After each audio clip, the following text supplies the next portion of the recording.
On this episode of Locked On Angels, Hye-Seong Kim is a free agent from the KBO and someone the Halos are tied to. So, would Kim be a good fit in Anaheim? How will his potential arrival impact Christian Moore's opportunity with the big league club? Let's chat about it. It's time to get locked on with Mike and John, and this is Locked On Angels.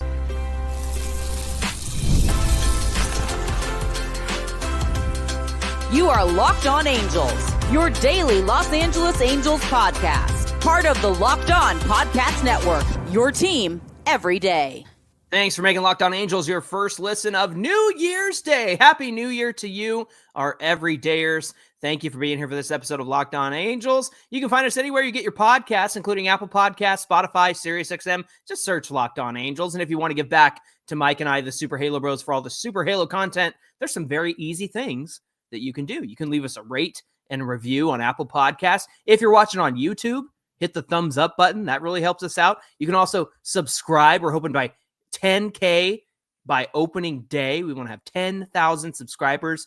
We're on our way there, and we hope to do that by opening day. Even if you're an audio listener, come on over to YouTube, hit that subscribe button. It really helps out our channel. Whether you're watching or listening, come on over to YouTube, get in the comments section. It's the best way to interact with us and be part of the conversation. Today's show is brought to you by our friends at FanDuel. The NFL playoffs are almost here. It's not too late to get in on the regular season action with FanDuel because new customers can finish the season strong with $250 in bonus bets if your first $5 bet wins. Visit FanDuel.com to get started. Once again, Happy New Year to you, and thank you for making Locked On Angels your first listen every single day. My name is John Frisch. I'm one half of the Super Halo Bros. My brother Mike is currently partying with his family for New Year's Eve. Now, full disclosure, I am recording this on New Year's Eve night, and we are talking about Hye-Seong Kim, and there's the potential that we all wake up on New Year's Day and he's landed somewhere. I want to caveat by saying I still think this episode will be informational, it will be helpful, and I think that it doesn't hurt knowing about where a potential player like this might land, and if he lands with the Angels, that'd be pretty cool as well. And you're probably wondering, John, why aren't you partying on New Year's Eve? Well, you know what? I've got a newborn, and my wife and I are going to have a nice, quiet evening at home, and our son likes to party till midnight anyway, or should I say potty till midnight, because that's kind of how it is with a newborn. It's our third off season here at Locked On Angels, and we're here 3 days a week during the week until pitchers and catchers report. Then we'll ramp back up to 5 days a week. Of course, I hope you enjoyed yesterday's Quick Hits episode where I took a look at Nolan Shawnuel and his potential to be more of a contact guy in the vein of Luis Arraez. That's also on YouTube and wherever you get your podcast from yesterday. If you missed that quick hit, that quick little episode we did yesterday. On today's show, Hye-Seong Kim is a free agent. He's coming over from the KBO. Who is he? Will he sign with the Halos? Let's get into all the details. First up, Hye-Seong Kim is a free agent from the KBO, has drawn interest from the Angels as well as multiple other teams. He has to sign with a team and have it finalized by Friday, January 3rd, 2 p.m. Pacific time. Now, again, full disclosure, recording this on New Year's Eve, perhaps that he will have signed by the time we all wake up after celebrating ringing in 2025. He did have some visa issues, so he had to go back to Korea to resolve them. That's what has delayed the announcement of the team he has chosen to sign with. It looks to be down to the Angels, the Mariners, the Giants as favorites, also linked to the Padres and Blue Jays as well. There was a video going around yesterday that seemed to indicate that those were the 5 teams that had drawn the most interest in Kim, and Kim was kind of narrowing it down to them. Feels a little unsubstantiated, but it thought it was worth bringing up that video. However, still, there has been a lot of talk that the Angels are tied to Hye-Seong Kim. There's a great thread from Kick Dirt Baseball, and so shout out to them because this is some really great information on Hye-Seong Kim. In 2024, with KBO's Kiwoom Heroes, Kim put up another impressive 5-WAR season, 5 wins above replacement. In 567 plate appearances, he scored 90 runs, had 166 hits, 26 doubles, 11 home runs, 75 RBIs, 30 stolen bases. And here's his slash line, a 326 average, 383 on base, and a 458 slugging with a 124 weighted runs created plus. That means he is 24% better than league average. He's got an elite bat to ball skills. He's a hit specialist. His weighted run created plus puts him in the 86th percentile. His weighted on base average, he's in the 83rd percentile. His batting average with balls in play puts him in the 77th percentile. And then his standard batting average, he's in the 82nd percentile. So if he were to have a StatCast page, all the red lines would be going across the page. That's what you like to see. A 10.93% K rate, so about 11%, an 8.29% walk rate. He puts the ball in play and had a 377 average with runners in scoring position in 2024. We all know how much the Angels could benefit from having a guy who hits with runners in scoring position. I'll take a guy who hits almost 400 with RASP, right? Now, MLB pitching, of course, is a different level of competition, but the KBO is commonly thought of as a pitcher's league, and Hye-Seong Kim does have some pop occasionally. He had 11 home runs last year, 26 doubles. That's some good stuff there. He's, according to Kick Dirt Baseball, has a beautiful, quick lefty swing, no wasted movement. His type of approach is perfectly suited to handle the transition. While it's fair to expect a small spike in his walk ratio or his K rate, a dip in his slugging, maybe a slight fall in his average. Again, he might not hit 326 in MLB, but 275, 280, I'll take that. It's going to be helpful to have the elite defense and speed coming over from the KBO to MLB. That kind of stuff does not fall off when you make that transition. He ranked in the 97th percentile in fielding runs above average and base running runs above average. That was in 2024. So again, elite speed, elite defense. Those are the sorts of things that we want to see from a team that needs that so much in the Angels. Hye-Seong isn't going to be the most exciting signing of the offseason, but he's projected for a very reasonable 3-year, $24 million deal, about $8 million a year. At the very least, Hye-Seong Kim is a plus defender and base runner who puts the ball in play. So if he does sign with the Halos, where would he end up playing? Most likely, it would be second base. In that situation, you can have Rengifo play almost every day over at third. You can have Kevin Newman at shortstop until Zach Neto comes back. And worst case scenario, Hye-Seong Kim isn't the bat that we need. He becomes a very strong bench piece for the next couple of years. Think of a Maisara Storez or an Alberto Callaspo. Those guys had some good bats. But again, you have a versatile guy who can kind of play all over the infield, but second base is going to be his best spot. This team needs depth. This team needs infield depth in particular. And I know they've signed Scott Kingery and Ryan Noda, but I've said this many times. If there's a situation where we can make Kevin Newman not necessary to the starting lineup, I know that's going to be necessary with Zach Neto. I really like the idea that the Angels have enough depth to be able to do that this upcoming season. Plus, Hye-Seong is somebody that I wanted on my GM episode. So I'm kind of hoping the Angels make this move. I think it would be really great for them as well. It is funny that I talked about Nolan Schanuel being a Luis Arraez type in the future, if he can get to that, and I explained the ways how that could happen on yesterday's Quick Hits episode. And adding a bat like Hye-Seong Kim, even if the slash line declines a little bit as he transitions from the KBO to MLB, having a guy who's a contact first kind of guy, who is somebody who has a great lefty swing and plays elite defense, I think that's one step closer to social ball, to be honest with you. Mike Scioscia ball, where it's all about the pitching and the defense. And look, there's plenty of power to go around this lineup. We've got 4 guys who hit 20 home runs last season, and that being Zach Neto, Taylor Ward, Logan O'Hoppe, Joe Adell. Mike Trout looks to be slimmer and trimmer, so hopefully he will stay healthy this season. They've added Jorge Soler, and so I think there's plenty of power to go around this lineup.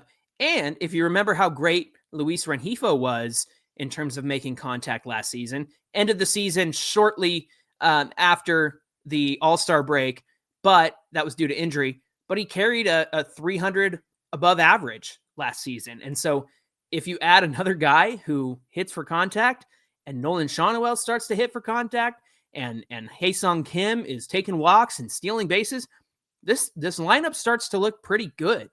And this is the kind of guy that I think, despite the transition from the KBO to MLB, could really make a significant impact on this team. It's not, again, flashy. It's not Pete Alonso. It's not some heavy hitter like Alex Bregman or anything like that. But it's something that the Angels in particular could use.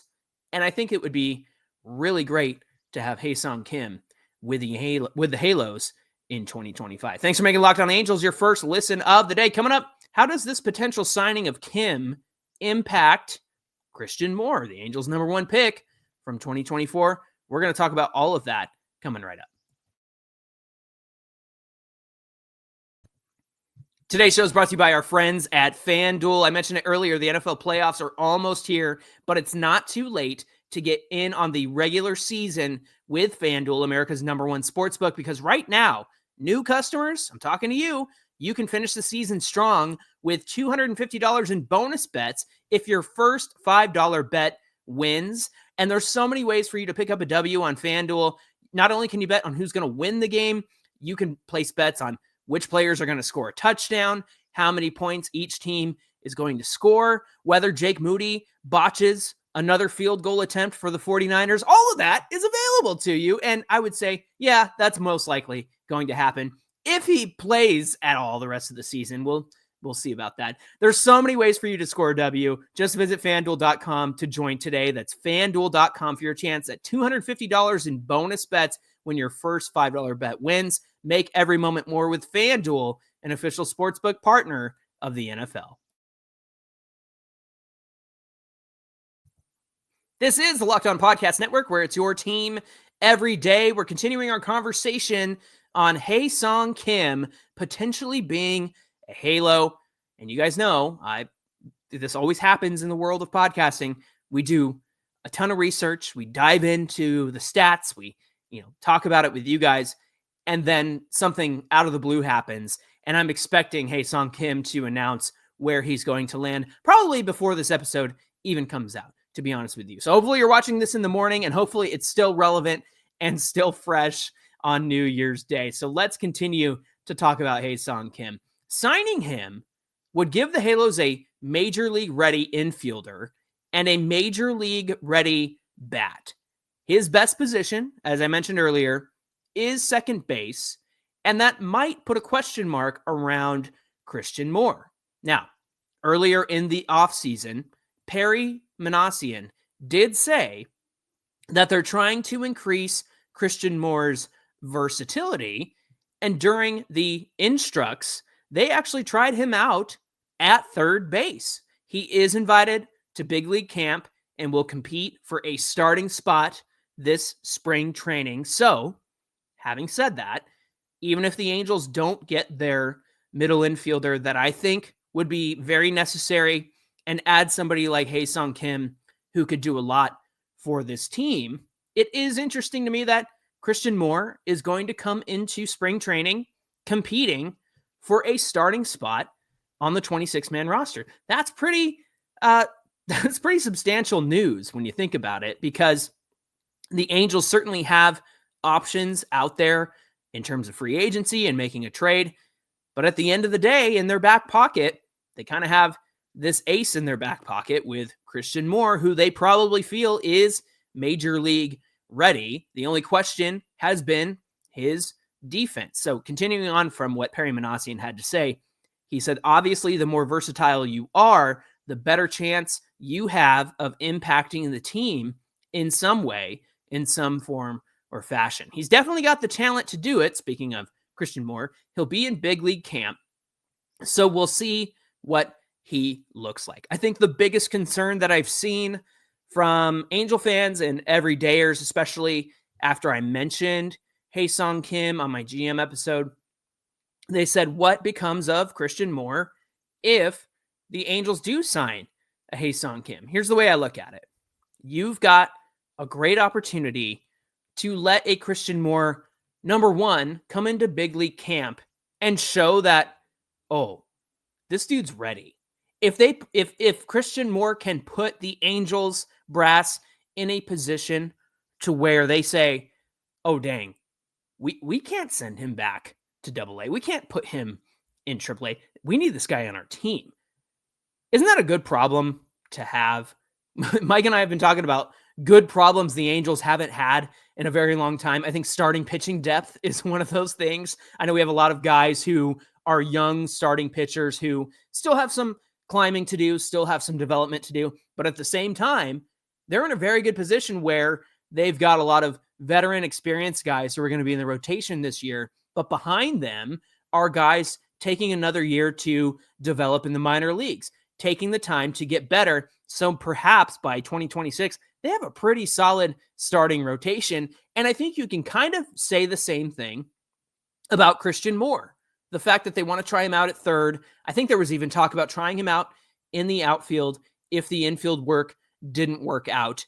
All of that to say, there is nothing wrong with having too much at the top that keeps somebody like Christian Moore in the minor league system for another year. And before anyone starts, let me point out something. All I've heard, especially talking about Nolan Shawnuel, he should be in the minor leagues developing. He's only going to be this. He's only going to be a 250 hitter. Then don't say the same thing about Christian Moore. Because then if he comes up and doesn't have a great season, then we're all going to be saying the same thing about Christian Moore. Oh, he's only going to be this. He's only going to be that. He needs more time in the minor league. So to me, it's which is it? Are you concerned that Moore won't be up with the team this year? Or are you concerned that he won't be in the minor leagues developing? Because we can't have it both ways. We have to pick a lane here. And I think adding Hye-Seong Kim gives the Angels a chance to develop and not rush up Christian Moore like they did with Nolan Shawnuel or Zach Neto. I happen to think that those worked out pretty good for the Halos. They were two of the best guys on the team last season. And no matter how much I try to explain or Mike tries to explain that, yeah, Nolan Shawnuel hit 280 the rest of the way and did this, did that, doesn't seem to land. And so it is what it is, right? I'm just giving you the facts. I'm not trying to debate, feelings or guts or anything like that. It's just the data that's there. It's the real thing that really happened.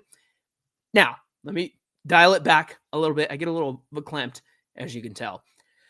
Here's the thing. Christian Moore taking another year in the minor leagues is not a bad thing, especially when Rengifo, who I think should be an extension candidate, this is his last year. And if they don't extend him, which I think would be a huge mistake, he's just now entering his prime and he's come up as a Halo. He's somebody that you want to reward for that. If he doesn't come back next year, then there is an opportunity for Hye-Seong Kim and Christian Moore to play together. Kevin Newman's got on a 1-year deal, so that's not a factor next year. Anthony Rendon only has one more year after 2025, and who knows if he'll even be here by then. So all of that to say, I think the Angels have plenty of options when it comes to Christian Moore and Hye-Seong Kim, because it's not so much that somebody's blocked or somebody's not going to get the playing time that they need. It's called depth. And when you have depth like this, when your chart goes Zach Neto, Hye-Seong Kim, Luis Rengifo, Kevin Newman, right, and Scott Kingery, that's how you prevent going from Zach Neto to Jack Lopez, in the famous words of Locked On Everydayer Ben Plimley. That's how you get some good depth with this team. So again, If you're concerned about Christian Moore not getting a spot on this team, well, it sounds like he's got every opportunity to take a spot on this team. I just think he has to show up in spring training and make it a problem. It's got to be a problem for the Angels brass where they can't resist having Christian Moore on this team. If that's not the case and they do get Hye-Seong Kim and he's going to be their second baseman, man, I can't tell you how excited I am that when the day comes to watch Zach Neto and Hye-Seong Kim play up the middle. That's going to be a lot of fun to watch. Today's episode is brought to you by our friends at Gametime. You know, Mike and I, we love going to live events, sports, music, theater, comedy. One of my favorite memories was attending a Third Eye Blind concert with Mike and his wife and their son. They got the tickets for all of us on Gametime. Right now, Gametime has made it even easier to get tickets for your favorite events with their new feature, Gametime Picks. This feature filters out the fluff to show you only incredible deals on great seats, so you don't have to waste time searching through thousands of tickets. Mike was telling me that he was looking for tickets as a Christmas present, and he used Gametime, and with the Gametime Picks, he found some really great deals, and he could even see the view from the seats before he bought them. The super deal was particularly impressive, offering great seats at unbeatable prices. The app has all-in pricing. It shows the total cost up front, so there's no surprise hidden fees at checkout. So take the guesswork out of buying tickets with Gametime. Download the Gametime app, create an account, and use our promo code LOCKEDONMLB for $20 off your first purchase. Terms apply. Again, create an account and use our code LOCKEDONMLB for $20 off. Download Gametime today. What time is it? It's game time. So, now that we have talked about all of this with Hye-Seong Kim potentially coming here, again, I'm super afraid that he's going to have signed by the time this episode goes live, but it is what it is. That's, like I said, that's the world of podcasting. We've talked about how him being on this team might impact the infield with the Angels, especially when it comes to Christian Moore. Now, why does this signing of Hye-Seong Kim make sense for the team right now? To me, it comes down to the fact that the Angels always go from, I'll say it again, Ben Plimbley, you're the man for coming up with this. They always go from Zach Neto to Jack Lopez. And no disrespect to Jack Lopez or Andrew Velasquez, right? They're ball players. I'm not. They're more athletic, more talented than me. But when it comes to putting a major league caliber product on the field, the Angels are always one injury away from having somebody who's got 31 at-bats in the majors and the rest of their career is in the minor leagues. And that is so frustrating to watch as an Angel fan. It's also frustrating because it happens every year. And that's the reason why they end up with 99 losses.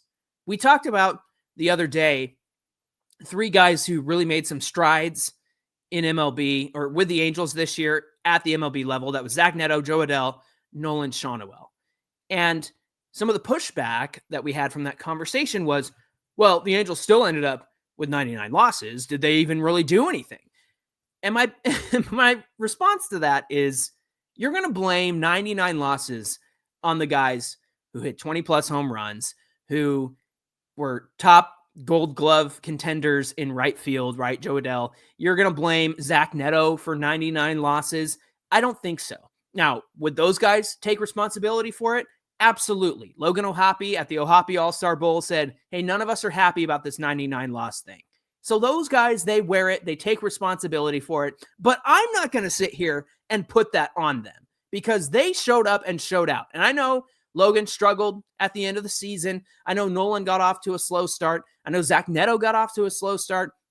But at the end of the day, when you look at the line on Baseball Reference, these guys all had pretty good floor seasons. And if they only have nowhere to go but up, that's a very good thing. I'm not going to pin 99 losses on guys like that.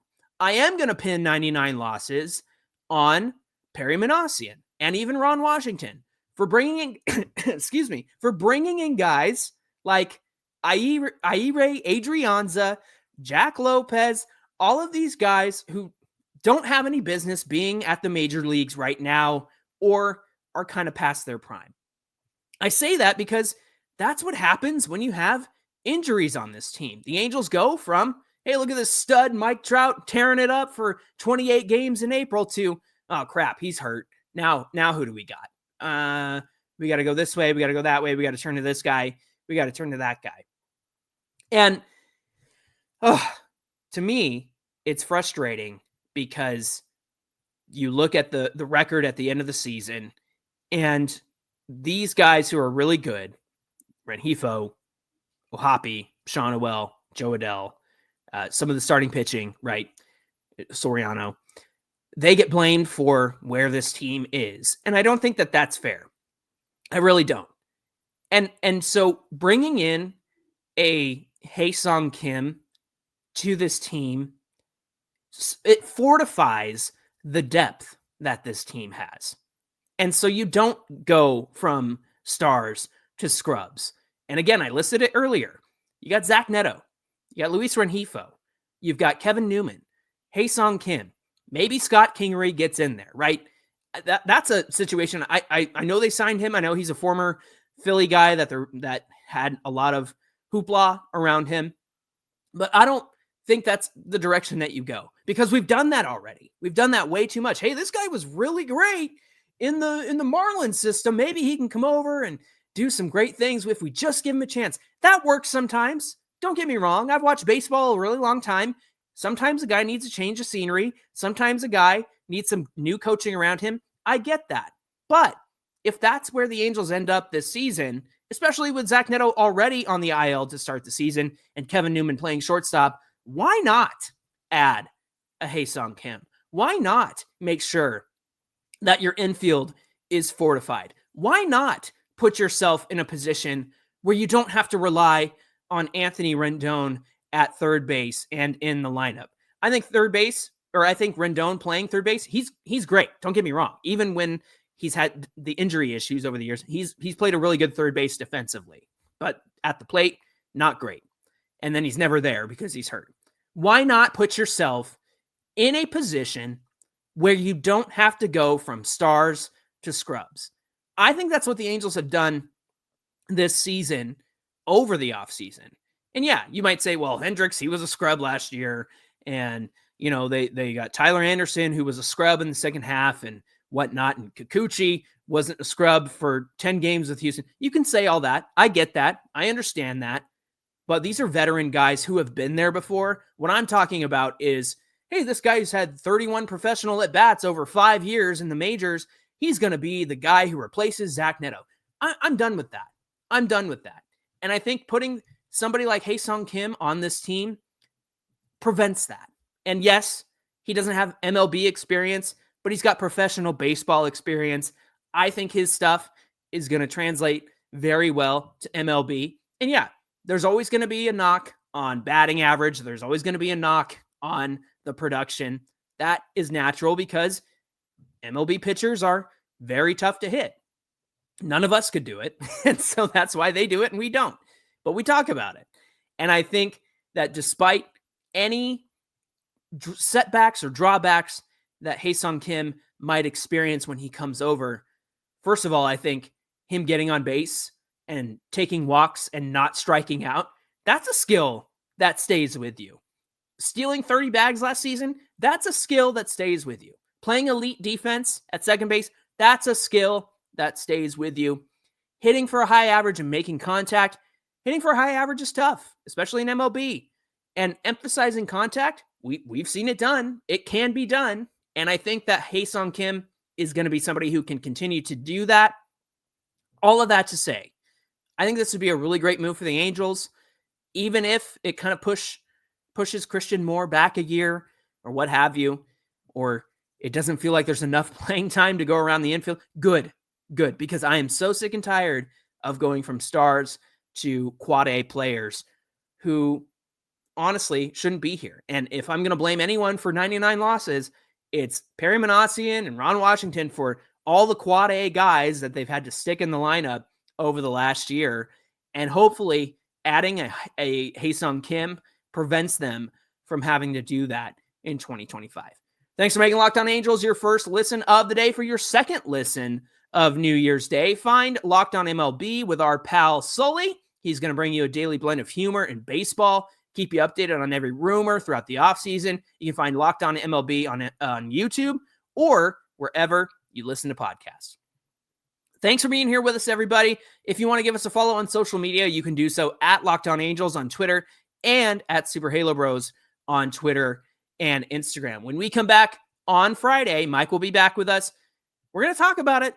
Anthony Santander, will he be a Halo in 2025? There's been a lot of rumors that the Angels and the Blue Jays are the front runners, and those rumors are pretty substantial, actually. So we're going to make the case whether he signs with the Halos or someone else by Friday. Again, who knows? This offseason stuff happens very quickly.